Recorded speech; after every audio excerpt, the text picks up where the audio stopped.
Akashvani Adilabad 100.2 FM మనస్సు నిండా. మహిళల ఆర్థిక సాధికారత కోసం, నిరుపేదల ఆర్థికాభివృద్ధి కోసం కేంద్ర రాష్ట్ర ప్రభుత్వాలు అనేక సంక్షేమ అభివృద్ధి కార్యక్రమాలను అమలు చేసిండ్రు.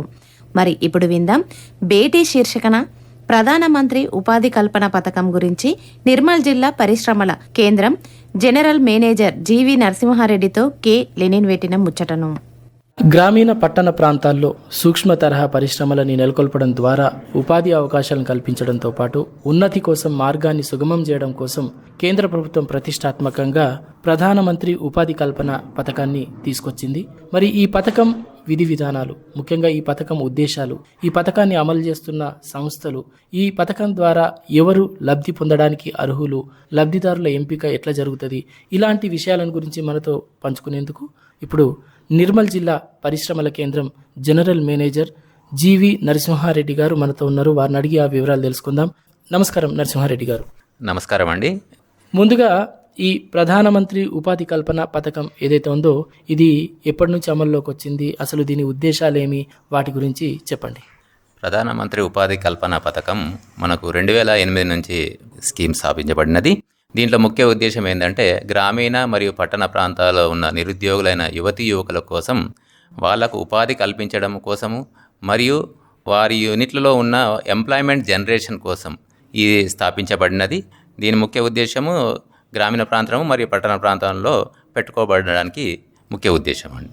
అయితే ఇప్పుడు ఈ పథకానికి సంబంధించిన అమలు బాధ్యతను నిర్వర్తించే సంస్థలేవి, అంటే ఏ శాఖ ద్వారా ఇవి అమలవుతున్నాయి?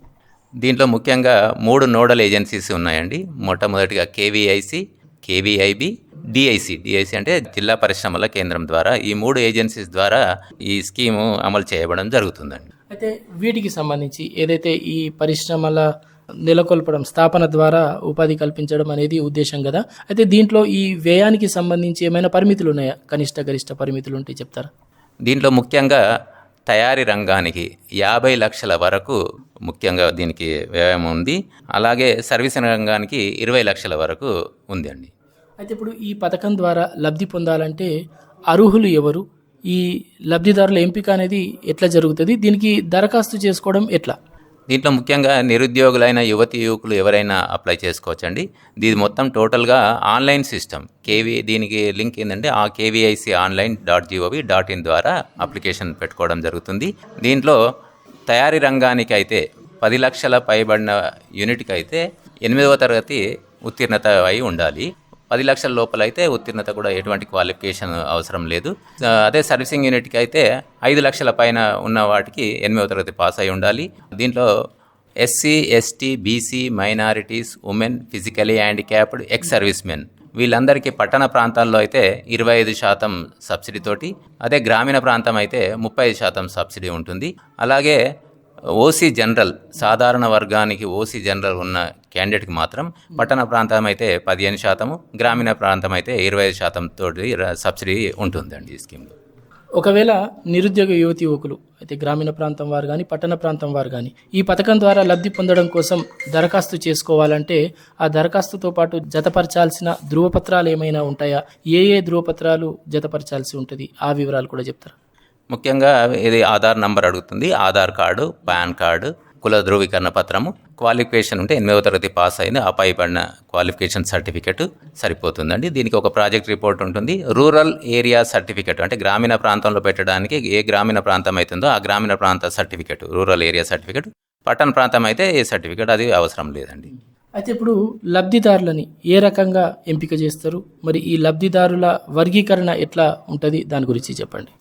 ఇది టోటల్ ఆన్లైన్ సిస్టమ్ అండి. ఆన్లైన్ సిస్టంలో వచ్చిన అప్లికేషన్, దీంట్లో స్కోర్ బోర్డు ఉంటుంది, వాళ్ళు స్కోర్ కార్డ్ అంటే అప్లికేషన్ పెట్టినప్పుడు అప్లికేషన్లో సమ్ మార్క్స్ ఉంటుంది. ఒక కుల ధృవీకరణ పత్రంకు ప్లస్ వాళ్ళు ఎక్స్పీరియన్స్, ఎక్కడన్నా పనిచేశారా, ఇది ఎందుకంటే కొత్త ప్రాజెక్టులకు మాత్రమే ఇది వర్తిస్తుంది, ఎక్కడైనా పనిచేశారా. దీనికి స్కోర్ కార్డ్ ద్వారా చూసి వాళ్ళకు డైరెక్ట్గా ఇంటరాక్షన్ అవ్వడం, అంటే క్యాండిడేట్కు మొబైల్ ద్వారా కానీ వాళ్ళు వస్తే ఆఫీస్ కానీ ఇంటరాక్షన్ అయ్యి వాళ్ళు దాంట్లో పనిచేయగలుగుతారా, ఆ యూనిట్ ఇక్కడ వయబుల్ ఉందా తెలుసుకొని బ్యాంకుకు పంపించడం జరుగుతుందండి.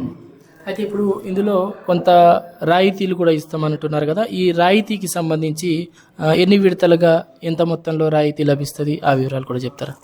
దీంట్లో రాయితీ అనేది ఏంటంటే అప్లికేషన్ బ్యాంకుకు ఫార్వర్డ్ అయిన తర్వాత బ్యాంకు అప్లికెంట్ ఎవరైతే వెళ్తారో వారికి యూనిట్ వయబుల్ ఉందా లేదా బ్యాంక్ చూసుకొని శాంక్షన్ చేయడం జరుగుతుందండి.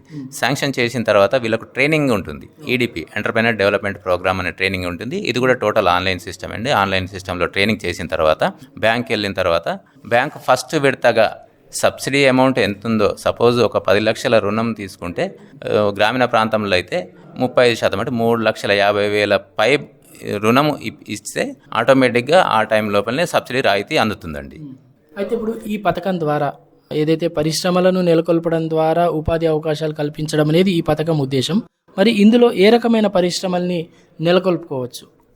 ఇందులో ఏంటంటే సూక్ష్మ తరహా పరిశ్రమలు పెట్టుకోవడానికి, అంటే సూక్ష్మ తరహా పరిశ్రమలు అంటే ఇప్పుడు ₹1,00,00,000 లోపల ఉన్న పరిధిలో ఉన్న యూనిట్లన్నీ సూక్ష్మ తరహా పరిశ్రమల కిందికి వస్తుందండి. దీంట్లో ఏదైనా తయారీ రంగం ఉంటే సరిపోతుందండి. ఎనీ యూనిట్ మ్యానుఫ్యాక్చరింగ్ యాక్టివిటీ ₹1,00,00,000 లోపల ఉన్న పరిశ్రమలన్నీ ఇందులో ఎలిజిబిలిటీ వస్తుంది. అలాగే సర్వీస్ రంగానికి అయితే 20 లక్షల లోపల ఉన్న యూనిట్లన్నీ ఎలిజిబిలిటీ ఉంటుందండి. అయితే ఇప్పుడు ఇందులో ఏమైనా కొత్తగా చేర్చిన పరిశ్రమలు ఏమైనా ఉన్నాయా? ఇందులో 2022 నుంచి దీంట్లో సర్వీస్ రంగానికి పాడి పరిశ్రమ మరియు కోళ్ళ పరిశ్రమ, చేపల పెంపకము ఇవి ఇందులో ఇప్పుడు యాడ్ చేయడం 2022 నుంచి యాడ్ చేయడం జరిగిందండి.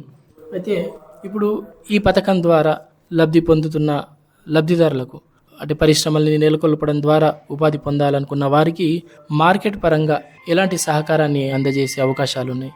ఇది వీళ్ళ మార్కెట్ సహకారం ఏముందంటే కేవీఐసి ద్వారా ఎగ్జిబిషన్లు, కొనుగోలు కేంద్రాలు, అమ్మకందారుల సమావేశాలను ఏర్పాటు చేయడం జరుగుతుంది. అంటే రాష్ట్ర, జిల్లా, జోనల్ స్థాయిలో కూడా, జాతీయ స్థాయిలో కూడా ఈ సమావేశాలు జరుగుతుంటాయండి. దాని ద్వారా వారికి సహకారం అందించడం జరుగుతుంది.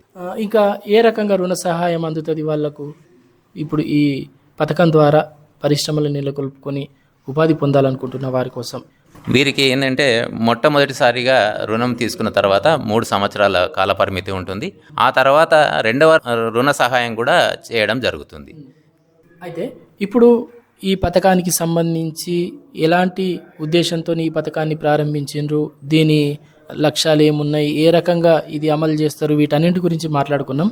ఒక్కసారి నిర్మల్ జిల్లా విషయానికి వచ్చినట్లయితే ఈ జిల్లాలో ఈ పథకానికి సంబంధించిన అమలు తీరు ఎట్లా ఉన్నది, ఎంతమంది దీని ద్వారా ప్రయోజనం పొందినరు, ఆ వివరాల గురించి తెలియజేస్తారా? మన నిర్మల్ జిల్లాలో 2022-23 సంవత్సరంలో మన నిర్మల్ జిల్లా టార్గెట్ వచ్చేసి 60 యూనిట్స్కు ఇవ్వాలని నిర్ణయించడం జరిగింది. మన నిర్మల్ జిల్లాలో 60కి ఇక్కడ 106 106 యూనిట్లు గ్రౌండింగ్ చేయడం, దాని ద్వారా 531 మందికి ఎంప్లాయ్మెంట్ జనరేషన్ చేయడం జరిగింది. అలాగే 24-25 సంవత్సరానికి 30 టార్గెట్ అయితే 67 యూనిట్లు శాంక్షన్ చేయడము, 61 యూనిట్లు గ్రౌండింగ్ చేయడం జరిగింది. దాని ద్వారా ఇప్పటివరకు ఈ 61 యూనిట్లకు 284 మందికి ఉపాధి కల్పించడం జరిగింది. అలాగే 23-24 సంవత్సరంలో మన టార్గెట్ 40 అయితే 6 యూనిట్స్ గ్రౌండింగ్ చేయడము, 367 మందికి ఎంప్లాయ్మెంట్ జనరేషన్ కల్పించడం జరిగింది. అంటే ఈ ప్రాంతంలో ఎక్కువగా ఏ రకమైన పరిశ్రమల స్థాపన ద్వారా ఉపాధి పొందుతున్నారు ఇక్కడి గ్రామీణ పట్టణ యువకులు? ఇక్కడ మనకు ఎందుకంటే లోకల్లో అగ్రికల్చర్ వ్యవసాయ ఆధారితంగా ఉన్నందున వ్యవసాయ ఆధారిత పరిశ్రమలు రావడానికి ఆస్కారం కలిగింది. దాంట్లో భాగంగా చిన్న ఫ్లోర్ మిల్లు, ఆయిల్ మిల్లు, అలాగే సిమెంట్ బ్రిక్స్, యూపీవీసీ విండోస్, ఈ యూనిట్స్ ముఖ్యంగా మన దగ్గర రావడం జరిగింది. అంటే ఇప్పుడు ఈ పథకం ద్వారా లబ్ధి పొందాలనుకున్న ఎవరైతే గ్రామీణ పట్టణ ప్రాంత నిరుద్యోగ యువకులు ఉన్నారో ఇంకా వాళ్ళు దరఖాస్తు చేసుకోవడానికి అవకాశం ఉందా? ఈ పథకం అంటే ఒక నిర్దిష్ట కాలపరిమితి ఏమైనా ఉందా? ఇది ఇంకా కొనసాగుతూనే ఉండే అవకాశం ఉందా? ఈ పథకము కంటిన్యూ ప్రాసెస్ అన్నట్టు. దీంట్లో కాల పరిమితి ఏం లేదండి. కంటిన్యూగా నిరుద్యోగ యువకులు అప్లై చేసుకోవచ్చు. ఇది టోటల్ ఆన్లైన్ సిస్టమే. ఆన్లైన్ సిస్టమ్ని సెలెక్షన్ చేయడం జరుగుతుంది. ఆన్లైన్ సిస్టమ్ని బ్యాంకుకు ఫార్వర్డ్ చేయడం జరుగుతుంది. బ్యాంకు వారు కూడా ఆన్లైన్ సిస్టంలోనే శాంక్షన్ చేయడం జరుగుతుంది. చివరిగా చెప్పండి, ఈ పథకం ద్వారా లబ్ధి పొందాలనుకున్న గ్రామీణ ప్రాంత యువకులకి మీరిచ్చే సూచన, సలహా? అంటే కొంతమంది అవగాహన లేక సరైన పద్ధతిలో ఈ పథకాన్ని ఉపయోగించుకోలేకపోతారు, తెలియక. అట్లాంటి గ్రామీణ పట్టణ ప్రాంత యువకులు ఈ పథకాన్ని అందిపుచ్చుకొని సద్వినియోగం చేసుకొని వారి స్వయం ఉపాధికి బాటలు వేసుకోవాలంటే వాళ్ళు ఏ రకంగా ఈ పథకాన్ని వినియోగించుకోవాలి? అందుకు మీరు సూచనలు, సలహాలు ఏమైనా అందజేస్తారా? ఈ పథకం చాలా మంచిదండి. నిరుద్యోగ యువతి యువకులు అందరికీ నా ముఖ్య ఉద్దేశం ఏంటంటే, మనం ఒక ఉద్యోగం కోసం పాటుపడే బదులు ఒక పథకం ద్వారా ఒక యూనిట్ నెలకొల్పబడి దాని ద్వారా మనం ఒక 10 మందికి ఎంప్లాయ్మెంట్ ఇవ్వడం చాలా మంచిది. అందుకోసం నిరుద్యోగులైన యువతి యువకులు ఈ పథకంను ఉపయోగించుకోండి. చాలా మంచి పథకం ఇది. దీని ద్వారా మీరు లబ్ధి పొందుతూ ఇంకొక నలుగురికి ఉపాధి కల్పించడము అనేది జరుగుతుంది. ఇది మేమిచ్చే సలహా. చాలా సంతోషం నరసింహారెడ్డి గారు. ముఖ్యంగా గ్రామీణ ప్రాంత నిరుద్యోగ యువతి యువకులు ఎవరైతే ఉన్నారో వాళ్ళు ఉద్యోగం కోసమని ఎదురు చూడకుండా ఈ పథకం ద్వారా తాము స్వయం ఉపాధిని పొందడమే కాకుండా మరో నలుగురికి ఉపాధిని కల్పించే స్థాయికి ఎదిగే అవకాశాలు ఇందులో పుష్కలంగా ఉన్నాయి. మరి ఈ పథకాన్ని సద్వినియోగం చేసుకొని ఈ ప్రాంత నిరుద్యోగ యువతి యువకులు తమ కాళ్ల మీద తామే నిలబడడమే కాకుండా మరో నలుగురికి ఉపాధిని చూపించే స్థాయిలో ఎదగాలని ఆకాంక్షిస్తూ ఈ పథకానికి సంబంధించిన ప్రగతిని పురోభివృద్ధిని మాతో పంచుకున్నందుకు మీకు ధన్యవాదాలు. నమస్కారం. నమస్కారం అండి. ధన్యవాదాలు. ఇంతవరకు బేటీ శీర్షికన ప్రధానమంత్రి ఉపాధి కల్పన పథకం గురించి నిర్మల్ జిల్లా పరిశ్రమల కేంద్రం జనరల్ మేనేజర్ జీవి నరసింహారెడ్డితో కె లెనిన్ పెట్టిన ముచ్చటను విన్నారు.